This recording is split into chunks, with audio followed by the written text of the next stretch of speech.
ہم صلات کے بعد انتہائی عزت و تکریم کے لائق سامعین، دوستوں، بزرگوں اور بھائیوں کی خدمت میں عرض کرتے ہیں کہ محفل شب برات کے عنوان سے اس مبارک اور خوبصورت رات میں آپ حضرات تشریف لائے۔ یہ وہ رات ہے جس کے بارے میں امت مسلمہ میں خاص اہتمام پایا جاتا ہے اور لوگ عبادت، ذکر اور دعا کی طرف متوجہ ہوتے ہیں۔ نبی پاک صلی اللہ علیہ وسلم نے ارشاد فرمایا، جب شعبان کی 15ویں رات آئے تو رات کو بیدار رہا کرو اور دن کو روزہ رکھا کرو۔ جب حضور صلی اللہ علیہ وسلم نے یہ فرما دیا کہ بیدار رہو تو اس کا مطلب یہ نہیں کہ انسان بس جاگتا رہے اور وقت گزار دے۔ بیدار رہنے کا اصل مفہوم یہ ہے کہ انسان اللہ کی طرف متوجہ ہو جائے، اللہ اللہ کرے، درود پاک پڑھے، تلاوت قرآن کرے، ذکر و فکر میں مشغول رہے۔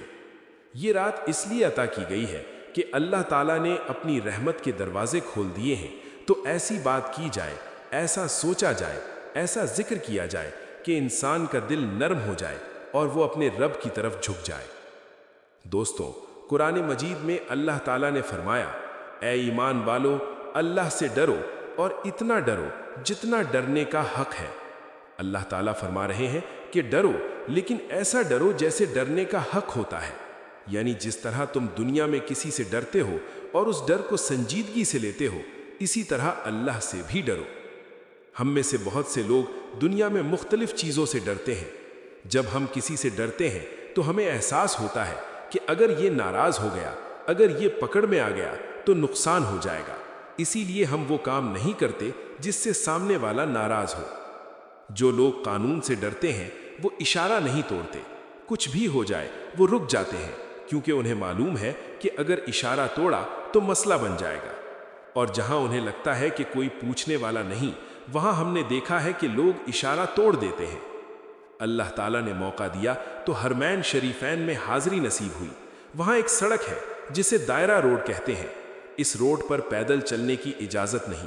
قانون یہ ہے کہ اگر کوئی پیدل وہاں سے گزرے اور حادثہ ہو جائے تو حکومت ذمہ دار نہیں ہوتی۔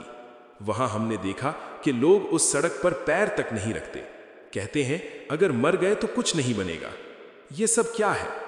یہ خوف ہے۔ اسی طرح رات کو کوئی آدمی اپنا دروازہ کھلا رکھ کر نہیں سوتا، اگر کبھی رہ بھی جائے تو جس کی ڈیوٹی ہو اس سے پوچھ گاچھ ہوتی ہے۔ بازار میں جائیں تو بہت سے لوگ گن مین رکھتے ہیں، دل نہیں چاہتا اضافی خرچ دینے کو، لیکن پھر بھی دیتے ہیں، اس لیے کہ ڈر لگتا ہے۔ اللہ تعالیٰ فرماتے ہیں، جب تمہیں دنیا کے نقصان کا اتنا احساس ہے تو پھر مجھ سے بھی اتنا ڈرو جتنا ڈرنے کا حق ہے۔ یہ صرف زبان سے کہہ دینا کہ اوہو اللہ معاف کرے جی، یہ ڈر نہیں ہے۔ اگر واقعی اللہ تعالیٰ سے ڈر ہے تو پھر انسان اپنے عمل پر نظر ڈالے کہ وہ کیا کر رہا ہے۔ خوف اور خشیت ایک جیسے لگ سکتے ہیں، لیکن حقیقت میں یہ دونوں مکمل طور پر الگ ہیں۔ خوف عام طور پر وہ احساس ہے جو انسان کو دنیاوی نقصان یا سزا سے بچنے کے لیے پیدا ہوتا ہے۔ یہ وہ خوف ہے جو انسان کو قانون، نقصان یا مشکلات سے بچانے کے لیے محتاط رکھتا ہے۔ مثال کے طور پر، اگر کوئی جانتا ہے کہ کسی خطرناک راستے پر جانا نقصان دہ ہے تو وہ وہاں نہیں جائے گا، یا کسی قانون کی خلاف ورزی کا خوف اسے محتاط رکھتا ہے۔